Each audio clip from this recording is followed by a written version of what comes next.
ఈరోజు రాగి ముద్ద మటన్ కర్రీ చేశానండి. చాలా ఈజీగా అయిపోతుంది. ఆల్రెడీ రాగి ముద్ద మీకు ఆల్రెడీ చెప్పాను. నేను ఈ రాగి ముద్ద రైస్ వేసి చేశాను. ఇంకోసారి వీడియో చేస్తాను. ఈ రెండు కాంబినేషన్ చాలా బాగుంటుంది. నాతో పాటు మీరు కూడా చేసుకుంటారని అనుకుంటూ ప్రాసెస్లోకి వెళ్ళిపోదామండి. ఫస్ట్ మసాలా పొడి రెడీ చేసుకున్నామండి. దానికోసం ఒక ప్యాన్లో 3 టేబుల్ స్పూన్స్ ధనియాలు, మొగ్గ ఒక 4-5, దాల్చిన చెక్క ఒక 2, మిరియాలు ఒక 15 తీసుకొని బాగా రెడ్గా వచ్చేదాకా వేయించి పక్కన పెట్టుకోండి. ఇవి చల్లారుతూ ఉంటాయండి. ఈ లోపల మటన్ క్లీన్ చేసుకుందాం. ఇక్కడైతే నేను 500 గ్రామ్స్ మటన్ తీసుకున్నాను. 1/2 కేజీ మటన్ తీసుకున్నాను. చాలా ఫ్రెష్గా ఉంది. మీకు ఏ సైజు కావాలో ఫస్ట్లోనే కట్ చేసేసుకొని సాల్ట్ పసుపు వేసుకొని క్లీన్ చేయొచ్చు. నేనైతే పసుపు వేయట్లేదు ఇక్కడ, తర్వాత ఎలాగో వేస్తామని. 2-3 టైమ్స్ నీట్గా వాష్ చేసేసిన తర్వాత జల్లెట్లో వేసేయండి. జల్లెట్లో వేసేస్తే మొత్తం ఎక్సెస్ వాటర్ అంతా పోతుంది. తర్వాత మనం ఉప్పు కారం వేసినా కూడా ముక్కలకి బాగా పడుతుంది. జల్లెట్లో వేసి ఒక 10 మినిట్స్ అయిపోయిందండి. చాలా వరకు అన్ని వాటర్ అన్నీ పోయాయి. తర్వాత ఒక స్టీల్ ప్యాన్ తీసుకొని ఆ ముక్కలన్నీ దీంట్లో వేసేసాను. మటన్ మొత్తం తీస్తాను. మళ్ళీ ఒకసారి ఏమైనా చూడండి, అన్ని పీసెస్ ఏమైనా జాయింట్ అలా ఉంటే నీట్గా కట్ చేసుకోండి పీసెస్.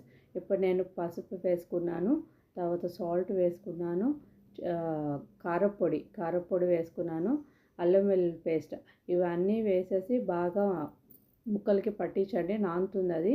ఇక్కడ ఆయిల్ కూడా వేసుకోవచ్చు. నేనైతే వేయట్లేదు. కొంచెమే ఉంది, 1/2 కేజీ ఉందని నేను వేయట్లేదు. కాకపోతే ఆయిల్ కూడా వేసుకోవచ్చు, మీ ఆప్షన్. ఆయిల్ కావాలంటే ఆయిల్ వేసేసుకొని ఈ లోపల మనము టమాటాస్ అవన్నీ మగ్గే లోపల కొంచెం సేపు నానుతుంది. ఒక 15 మినిట్స్ పైన నానుతుంది. ఉప్పు అంతా పట్టి బాగుంటుంది ముక్కకి. ఈ లోపల మనం వెజిటేబుల్స్ రెడీ. గ్రేవీ కోసం నేను 2 మీడియం సైజ్ ఆనియన్స్ తీసుకున్నానండి.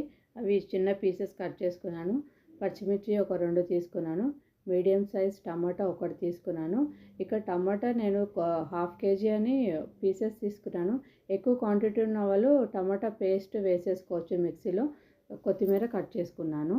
ఇదంతా నేను కుక్కర్లో చేస్తున్నానండి. కుక్కర్ తీసుకొని ఒక 5 టేబుల్ స్పూన్స్ ఆయిల్ వేసుకున్నాను. మొగ్గ వేసుకున్నాను, ఒక 2-3 మొగ్గ. ఇంకా ఆవాలు తీసుకున్నానండి, ఒక టేబుల్ స్పూన్ ఆవాలు తీసుకున్నాను. మీకు ఆప్షనల్, మీరు ఏమైనా వేరే మసాలా స్పైసెస్ కావాలంటే వేసుకోవచ్చు. చెక్క, బిర్యానీ ఆకు అలాంటివి ఉంటే కూడా వేసుకోవచ్చు. నేను వేయట్లేదు, సింపుల్గా చేస్తున్నాను. తర్వాత ఆనియన్స్ తీసుకున్నాను. ఎప్పుడైనా నాన్ వెజ్ చేసేటప్పుడు ఆనియన్స్ బ్రౌన్ కలర్ వచ్చేదాకా వేయించుకోండి, బాగుంటుంది గ్రేవీ టేస్ట్. బ్రౌన్ కలర్ రావాలన్నప్పుడు ఏమీ యాడ్ చేయకండి. టమాటా మిర్చీస్ యాడ్ చేసారంటే బ్రౌన్ కలర్ రావడం లేట్ అయిపోతుంది. వచ్చిన తర్వాత టమాటా మిర్చి, మీరు చూసే ఉంటారు, పసుపు అల్లం వెల్లుల్లి పేస్ట్ అన్నీ వేసి కొంచెం సేపు మగ్గ పెడుతున్నాను. నేను సాల్ట్ వేయట్లేదు, ఆల్రెడీ మటన్లో వేసాను కదా, చూసి వేసుకుంటాను. ఈ లోపల ఒక 5 మినిట్స్ మగ్గే లోపల ఆల్రెడీ మనం మసాలా పొడికి చేసుకున్నాం కదండి, అది మిక్సీ పట్టేసాను. ఈ లోపల ఇది కొంచెం మగ్గాయి. మనం మటన్ మసాలా మిక్సీ పట్టాం కదండి, అదొక 2 టేబుల్ స్పూన్స్ వేసేయండి. కొంచెం కారపొడి ఇవన్నీ వేసేసి మళ్ళీ కొంచెం సేపు ఒక 2 సెకండ్స్ అలా మగ్గబెట్టండి. ఎప్పుడైనా మటన్ కానీ చికెన్ కానీ చేసేటప్పుడు మసాలా ఇంట్లోనే చేసుకోండి, చాలా బాగుంటుంది. బయట కన్నా మీకు డిఫరెన్స్ తెలుస్తుంది బయట ప్యాకెట్స్కి, ఇంట్లో మసాలా రెడీ చేసిన దానికి. అది 2 మినిట్స్ అయిపోయింది. తర్వాత ఆల్రెడీ మటన్ మనం రెడీ చేసి పెట్టుకున్నాం కదండి, అన్నీ నానబెట్టి అది దీంట్లో వేసేసేయండి. దీంట్లో వేసి కొంచెం సాల్ట్ వేసాను నేను. సాల్ట్ వేసిన తర్వాత ఎప్పుడైనా చికెన్ కానీ మటన్ కానీ చేసేటప్పుడు ఇట్లా వేయగానే వాటర్ వేయకండి. ఒక 5 to 10 మినిట్స్ ఓపెన్ లిడ్, నేను చూపించినట్టుగా ఓపెన్ లిడ్తో ఒక 5 to 10 మినిట్స్ ఉడకబెట్టండి. ఆల్మోస్ట్ 50% ఇక్కడ అయిపోతుంది. చికెన్ అయితే ఆల్మోస్ట్ అయిపోతుంది. ఇక మటన్ కాబట్టి మనకు ఎలాగో ఒక 2-3 విజిల్స్ దాకా రావాల్సి వస్తుంది. ఆల్రెడీ మీకు చూపిస్తున్నాను ఎంత బాగా వచ్చిందో టెక్స్చర్ అయితే.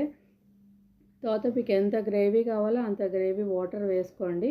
నేను రాగి ముద్ద ఆల్రెడీ మీకు వీడియోలో చూపించాను కదా, నాకు కొంచెం సూపీగా కావాలని వాటర్ వేసాను. ఇట్లా లిడ్ క్లోజ్ చేసేసి 4 to 5 విజిల్స్ రానివ్వండి. నాది ఆల్రెడీ ఫ్రెష్గా ఉందని నేను ఒక 4 విజిల్స్ రానిచ్చాను. 4 విజిల్స్ అయిపోయిన తర్వాత ప్రెషర్ ఒకసారి కన్ఫర్మ్ చేసుకొని మూత తీసుకోండి. మీకు తెలిసిందే, నేనేం మీకు కొత్తగా చెప్పేదేం కాదు, ఆల్రెడీ తీసి చూశాను. ఇలా వచ్చింది. కాకపోతే ఇంక కొంచెం వాటర్ అనిపించి నేను మళ్ళీ బాయిల్ చేస్తున్నాను. ఇలా కొంచెం దగ్గర పడుతుంది. ఆల్రెడీ దగ్గరకు వచ్చేసిందండి. తర్వాత కొత్తిమీర యాడ్ చేసుకోండి. మీరు చూడండి టేస్ట్ స్పైసీ కావాలంటే తక్కువైతే స్పైసీ వేసుకోండి. నాకైతే అంతా కరెక్ట్గా పర్ఫెక్ట్గా సరిపోయింది. కొత్తిమీర వేసేసి దించేసుకున్నాను. చాలా ఈజీ అండి. నన్ను అడిగితే నాకు ఆల్రెడీ చెప్పినట్టు నాకు నాన్ వెజెస్ కర్రీస్ అయితే చాలా ఈజీగా అయిపోతుంది. మీరు కూడా ట్రై చేసి ఎలా ఉందో చెప్పండి. Thank you for watching my video. Please subscribe my channel.